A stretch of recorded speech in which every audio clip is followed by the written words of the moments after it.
नमस्कार दोस्तों। आज हम लोग मैथमेटिक्स के रियल नंबर पर चलेंगे और रियल नंबर पे जब बात करेंगे तो सबसे पहले रेशनल नंबर पे बात करेंगे। तो ब्रिलियंस क्लासेस में आपका बहुत बहुत स्वागत है और आज हम लोगों को रियल नंबर पढ़ना है। आप चैनल को सब्सक्राइब नहीं किए हैं अभी तक तो सब्सक्राइब कर दें, लाइक करें, शेयर करें एंड कमेंट करें। तो देखिए, चीजें किस तरह से कंप्लीट होनी है।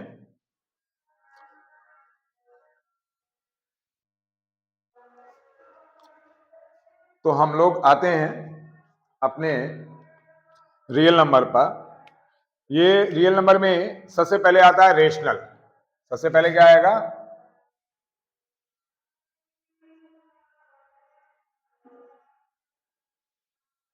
Rational number. अब रेशनल नंबर में जब आते हैं तो रेशनल नंबर पे सबसे पहले हम ये जाने रेशनल नंबर है क्या।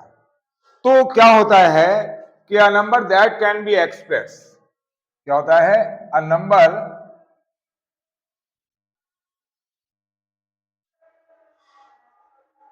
दैट कैन बी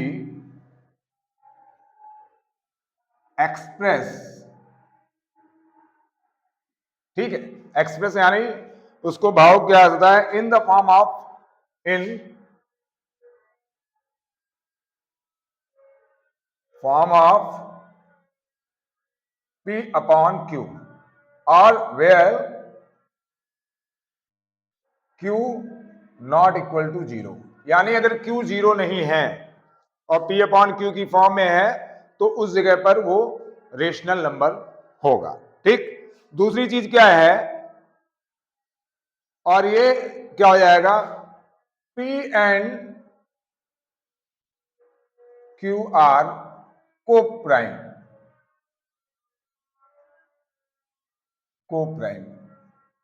नंबर कैसे होने चाहिए? को प्राइम नंबर होने चाहिए। उसके बाद अगर हम बात करें तो नॉन टर्मिनेटिंग एंड रिपीटिंग। दूसरी चीज क्या होनी चाहिए? नॉन टर्मिनेटिंग होनी चाहिए।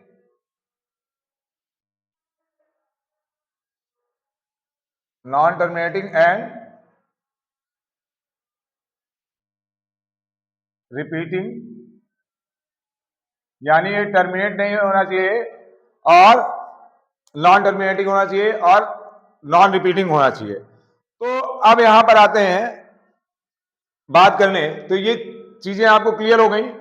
अब यहां पर हम देखते हैं इरेशनल क्या है।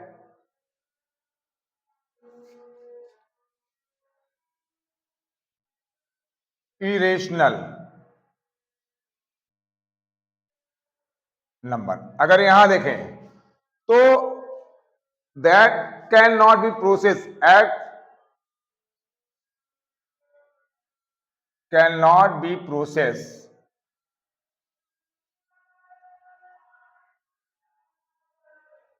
इन फॉर्म ऑफ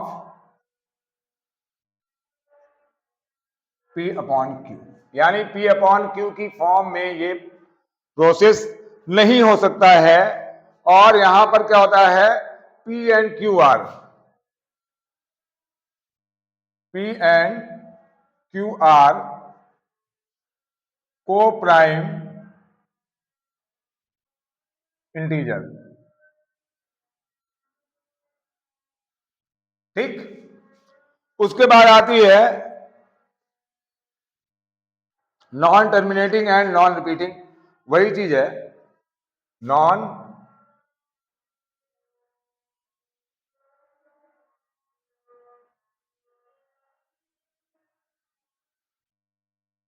एंड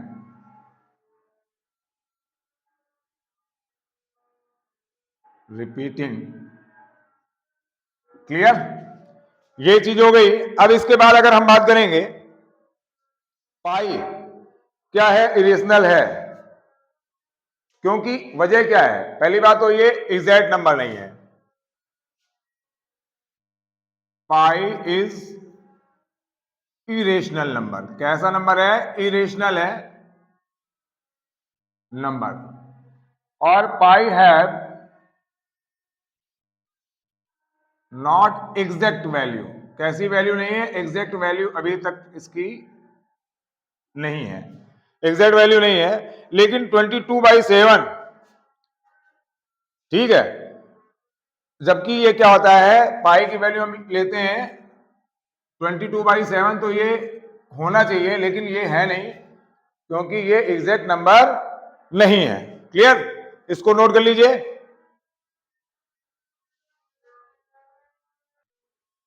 नोट हो गया। अब आपको बता दें, rational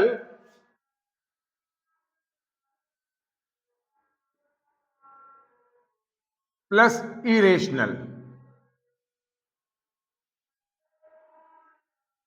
equal to irrational number ही होता है।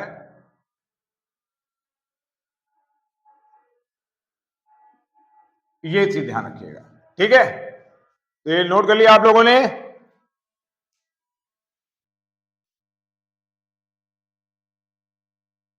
देखिए, फंडामेंटल थ्योरम ऑफ अर्थमेटिक क्या है? Prime number, composite number. अब देखिए, प्राइम नंबर में क्या है? 2 का क्या हो जाएगा? 1 2, 3 का क्या हो जाएगा? 1 3। तो 1 जो है ना तो प्राइम नंबर है और ना ही कंपोजिट नंबर है, ठीक है? तो इसको प्राइम या कंपोजिट नंबर में नहीं ले सकते हैं। जैसे कंपोजिट नंबर क्या है? 4 का 1 2 4, 6 का क्या है? 1 2 3 6। अब यहां पर देख रहे हैं कि every composite number can be written as a product of prime, product of primes in one and only one ways apart from order in which primes are written। अब कैसे ये होता है? जैसे 15 है, 15 हमारा क्या है? कंपोजिट नंबर है। क्या है? कंपोजिट नंबर है। अगर यहां देखें तो ये क्या हो गया? 1 3 5। तो ये क्या है? मतलब composite number is the product of prime number. तो यहां लिख सकते हैं composite number equal to product of prime number. Clear? तो ये जो कंपोजिट नंबर है ये प्राइम नंबर का क्या होते हैं? प्रोडक्ट होते हैं, गुणनफल होता है। तो यानी जैसे कि प्राइम नंबर है, ये अभाज्य संख्याएं हैं। तो अभाज्य संख्याओं को हम ऐसे ले सकते हैं 1 2, 2 भी अभाज्य है, 3 भी अभाज्य है, 5 6 7, उसके बाद आ गए 11 पे, 11 के बाद 13 पे, 13 के बाद 17 पे। इस तरह से आगे की ओर हम लोग क्या होंगे? बढ़ते रहेंगे। ठीक है? तो ये क्लियर, इसको नोट कर लीजिए।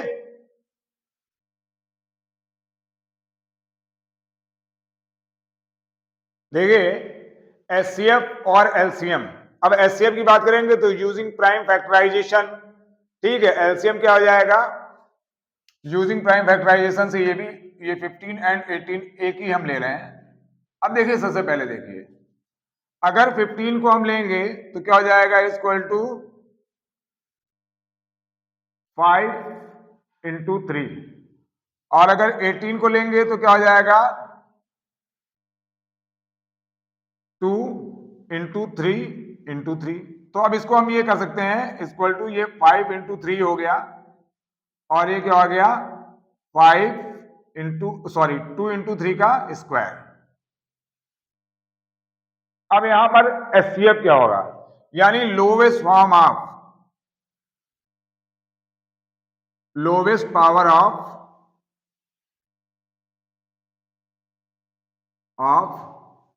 Common prime number. अब यहां कॉमन प्राइम नंबर क्या है? 3 है, और लोवेस्ट पावर क्या है? 3 पावर 1। ये 3 स्क्वायर है, तो हम 3 की पावर 1 को ले लेंगे, तो यानी एचसीएफ इक्वल टू हमारा क्या आ जाएगा? 3 आ जाएगा। ठीक? अब ये क्या है? इसमें अगर देखें तो ये कहता है कि highest power of each prime number. क्या? Each prime number. अब प्राइम नंबर इसमें क्या क्या है? देखिए, 2 है, 3 का स्क्वायर है, और क्या है? 5। क्योंकि हाईएस्ट पावर क्या है? 3 की स्क्वायर है, 5 की पावर 1 ही है, 2 की पावर 1 ही है।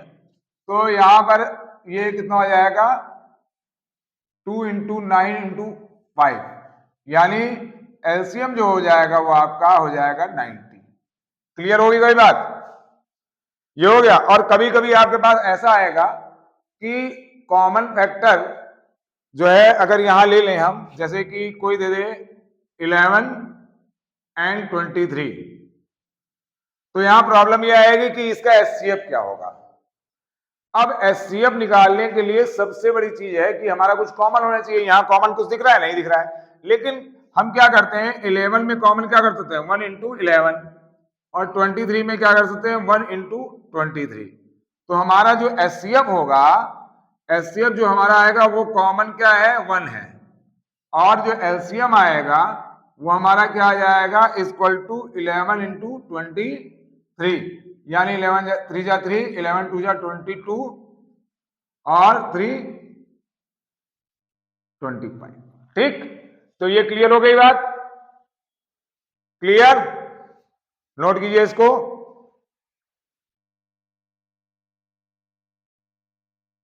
इसी में अगर हम एक और चीज ले लें, जैसे ए ले लें, ए की वैल्यू हमें दे रखी है X cube Y square, X cube Y square. B की वैल्यू क्या दे रखी है, फैक्टर बी की X Y cube, X Y cube. अब यहां अगर एचसीएफ मांगा जाए आपसे, एचसीएफ, तो यहां लोवेस्ट फॉर्म क्या है, एक्स की लोवेस्ट फॉर्म एक्स पावर 1 है, ठीक, और वाई की लोवेस्ट फॉर्म क्या है, वाई स्क्वायर। तो ये हमारा एचसीएफ हो गया। हो गया क्लियर? एलसीएम को देखा जाए तो एलसीएम में हाईएस्ट फॉर्म किसकी है, power, highest power of common factor each factor, अगर एक्स क्यूब ले लें, और इधर हाईएस्ट पावर क्या है, वाई क्यूब। क्लियर हो गई बात? अब पूरी तरह से क्लियर हो गया होगा, ठीक है, नोट कर लें।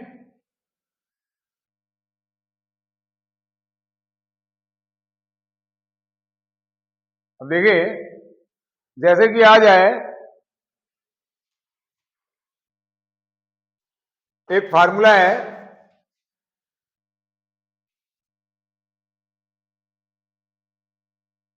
प्रोडक्ट ऑफ नंबर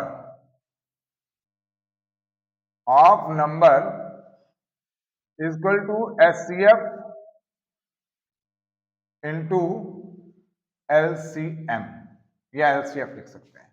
इसको हम लिखेंगे यानी व्यंजकों का गुणनफल बराबर मासा गुणे लासा, हिंदी में अगर बात करें, ठीक। और ये कभी हो सकता है जब नंबर 2 हो, अगर मोर देन 2 है तो ये फार्मूला यूज नहीं होगा। अब जरा क्वेश्चन, आपको कुछ क्वेश्चन लिख रहा हूं और उन क्वेश्चनों को जरा आप देखिएगा। पहले मैं क्वेश्चन लिख देता हूं, देखिए क्या है, एक थ्योरम है कि P be the prime number if divides A square then P divides A where is A positive integer. तो मैं मान लेता हूं P, ए जो है लेट कर लेते हैं ए इक्वल टू 6 और P इक्वल टू क्या ले लेते हैं 3। तो अगर इसको देखें तो ए स्क्वायर अपॉन P डिवाइड कर रहा है, यानी 6 का स्क्वायर अपॉन P क्या है 3, तो ये डिवाइड हो रहा है। सो ए अपॉन पी ये कितना आ जाएगा, 6 अपॉन 3, 3 2 जा 6, और यहां पर जब इसका देखेंगे तो हमारा सीधा 12 आ जाएगा। कितना आ जाएगा, 12। अब ये कह रहा है ए और बी दो पॉजिटिव इंटीजर्स हैं such that a equal to p q q की power 4 and b equal to p square q cube. तो where P and Q are prime factors. If HCF of AB P power m Q की power n and LCM of AB is equal to P cube Q की power 4, then find m plus n into R plus S. तो हम देखें तो हमारा AB का क्या है, तो HCF यानी P की पावर m और Q की पावर n, ये क्या है, HCF है।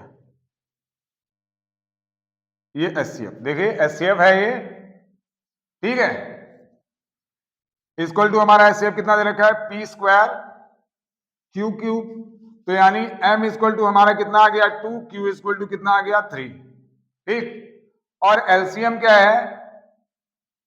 एलसीएम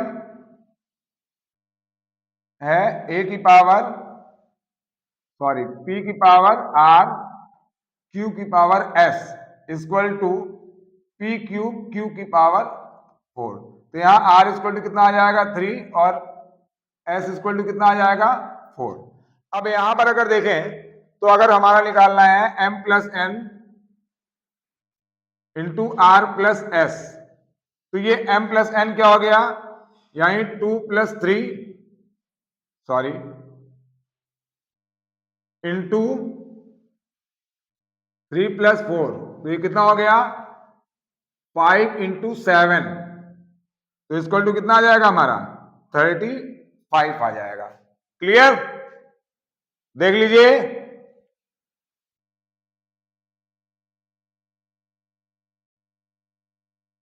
अब यहां हम लोग कर लेते हैं, मानते हैं, लेट कर लें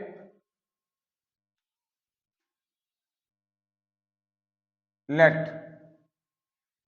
या अज्यूम कर लें √2 इज आ रेशनल नंबर।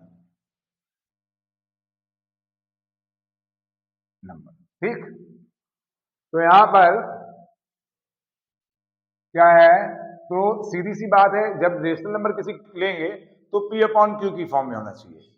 तो यहां पर लिख देंगे √2 इक्वल टू, हम फॉर्म ले लेते हैं a upon B.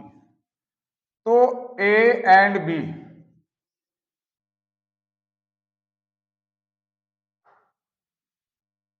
Are prime numbers. कैसे हैं? एटलीस्ट वन कॉमन फैक्टर, ये लिख दीजिए are at least a common factor. वो कॉमन फैक्टर क्या है? 1। ठीक, तो हम अगर इसको लेंगे तो इसको लिख सकते हैं a इक्वल टू √2b, ये लिख सकते हैं। ठीक, इसको लिख लिया हमने।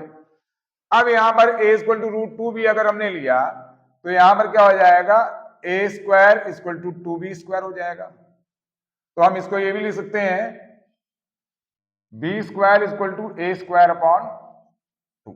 अब इसी के आगे देखिए क्या है, a square is divisible by 2, so a is also. अभी थ्योरम मैंने बताई थी आपको, ये देखिए, अगर a स्क्वायर डिविजिबल है p से तो a भी डिविजिबल होगा। तो अगर a स्क्वायर b से 2 से डिविजिबल है तो सो a is also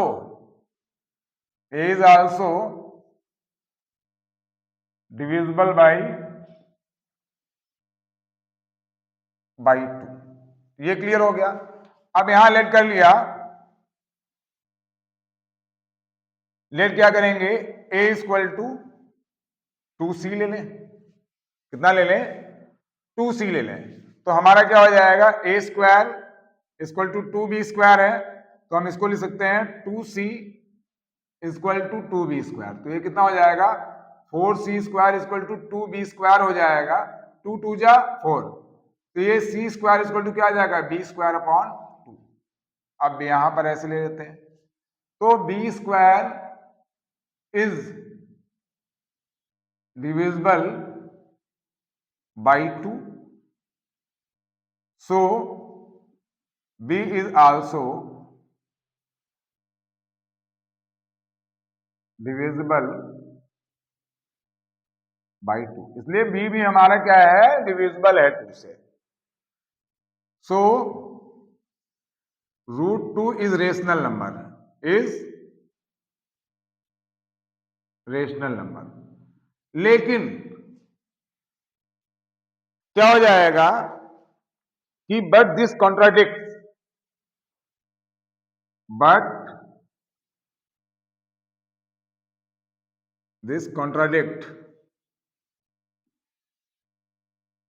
that root 2 is rational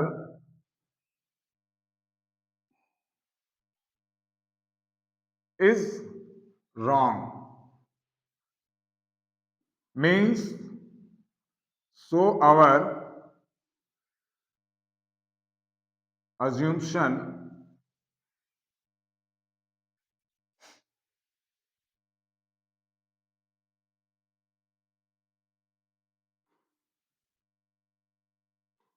is wrong। फिर यहां क्या कर देंगे, so root 2 is an irrational number. अब ये अगर आ जाएगा इरेशनल नंबर तो एक तो ये हो गया, बस इतना ही लिखना है, ज्यादा आपको लिखने की जरूरत नहीं। एक क्वेश्चन आपके लिए इंपॉर्टेंट हो सकता है, जैसे 5 + 3√2 इज इरेशनल। इसको करने के लिए भी हम क्या करेंगे, इसको जब करेंगे तो हम ऐसे ले लेंगे, क्या ले लेंगे, यहां पर ले लेंगे 5 + 3√2 = a ले लेंगे। तो 3√2 = a-5 ले लेंगे। तो ये अगर √2 ले लेंगे तो a-5/3 ले लेंगे और ये बताएंगे कि ये रेशनल है, ये बताएंगे कि ये रेशनल नंबर है। क्या बताएंगे, रेशनल नंबर है। लेकिन √2 का जब हम ये वेरीफाई कर देंगे कि ये इरेशनल है तो इसका मतलब ये भी हमारा इरेशनल है, यानी आपको कुछ करने की जरूरत नहीं, फिर उसके बाद √2 को आपको शो कर देना है और ये कंप्लीट कर लेना है। ठीक, क्लियर। अब यहां पर एक क्वेश्चन, इसको पहले नोट कर लें, आप लोग नोट कर लें। एक क्वेश्चन आपको और बताते हैं, क्योंकि सीबीएसई और यूपी बोर्ड में इससे ज्यादा नहीं है। नोट हो गया। अब हम लोग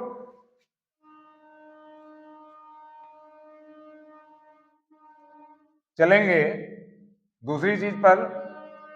एक क्वेश्चन है आप में, अब क्वेश्चन क्या है कि Ravi completed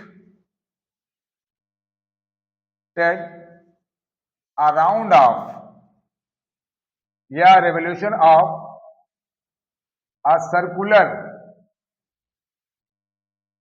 path in 12 second या 12 मिनट कर लीजिए, 12 मिनट, एंड रितिका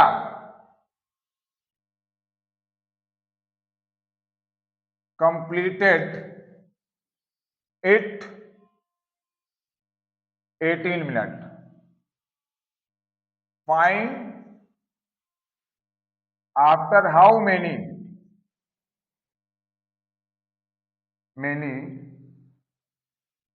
time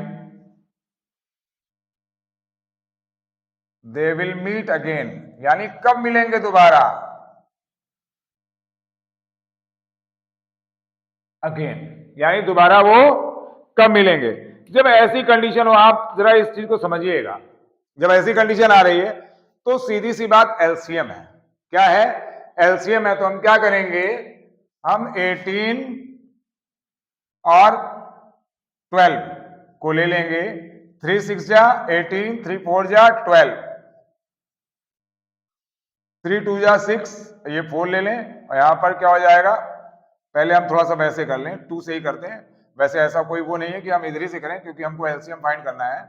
2 9 जा 18, 2 6 जा 12, फिर 2 से कर लें 9, 2 3 जा 6, फिर 3 से कर लें 3 3 जा 9, 1 और 3 1 जा 3, ये 1।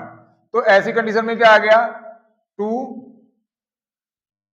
इंटू 2 इंटू 3 इंटू 3, तो इक्वल टू कितना आ गया, 36 मिनट, यानी आफ्टर से 36 minute they will meet again. अच्छा, एक क्वेश्चन और बनता है, मैं आपको बता दूं, जैसे मैंने ऐसे बता दिया आपको 11 और उसका, कभी कभी ऐसे आ सकता है, पहले के टाइम में आता था, अब क्या है नहीं मालूम। अब जैसे क्वेश्चन एक ऐसे आ जाए, आपको यहां बोल दिया जाए, एक क्वेश्चन और है कि 6 की power n will end with digit zero. क्या मतलब डिजिट जीरो पर ये खत्म होगी, will end at digit zero. तो ये इस चीज को समझिएगा, जीरो लिख लो या जीरो, ठीक। अब इसको समझने की कोशिश कीजिएगा। देखिए मल्टीपल ऑफ 2 एंड 5, अगर कोई भी नंबर है, एनी नंबर है multiple of 2 and 5 will surely and with digit zero, will surely and with digit zero, but in the number where is not a multiple of 2 and 5, both 2 and 5, then it will not end with digit 0। तो यहां पर अगर देखें तो यहां पर यही लिखना है कि मल्टीपल ऑफ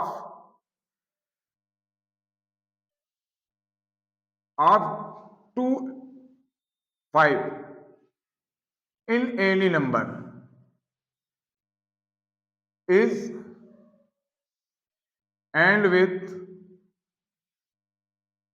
डिजिट जीरो। तो जीरो पर तो 6 पावर n इक्वल टू क्या हो जाएगा, 2 इंटू 3 की पावर n, ठीक। तो 6 power n is not multiple of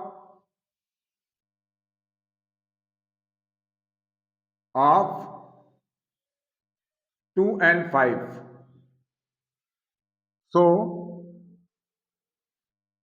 6 power n is not in या will not end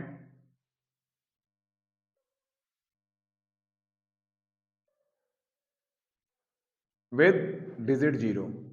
तो ये डिजिट जीरो पर खत्म नहीं होगी। क्लियर हो गई बात, ये हो गया। अब इसके बाद अगर हम आपको समझाना चाहें कुछ तो देखिए जरा उसी तरह की चीजें।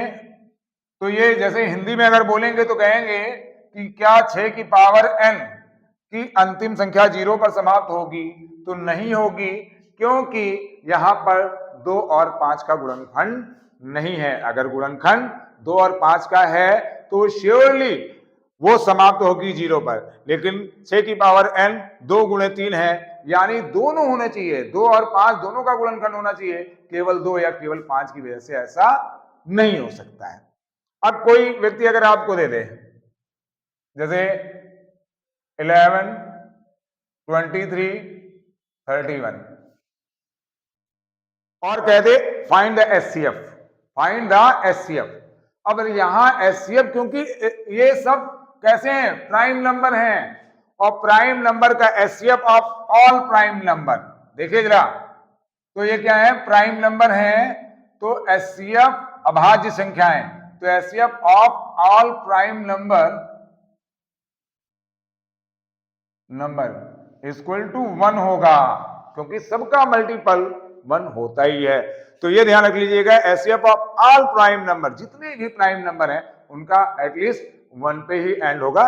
तो ये चीज ध्यान रखिएगा। अच्छा, आप लोगों से ये बताना चाहूंगा कि कल हम ट्रिग्नोमेट्री 1 शॉट में कंप्लीट कराएंगे, और आप जितने भी मेरे चैनल को देखने वाले बच्चे हैं, जितने स्टूडेंट्स हैं, तो कल आपको शाम तक अपलोड कर दूंगा मैं, और आप इत्मीनान से देखें और 1 टाइम में ही आप ट्रिग्नोमेट्री को बिल्कुल बेस्ट कर लेंगे।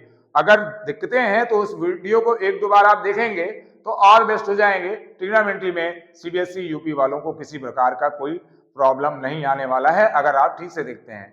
तो बच्चों देखते रहिए आपका अपना brilliance classes channel, brilliance classes, subscribe कीजिए, शेयर कीजिए, कमेंट कीजिए।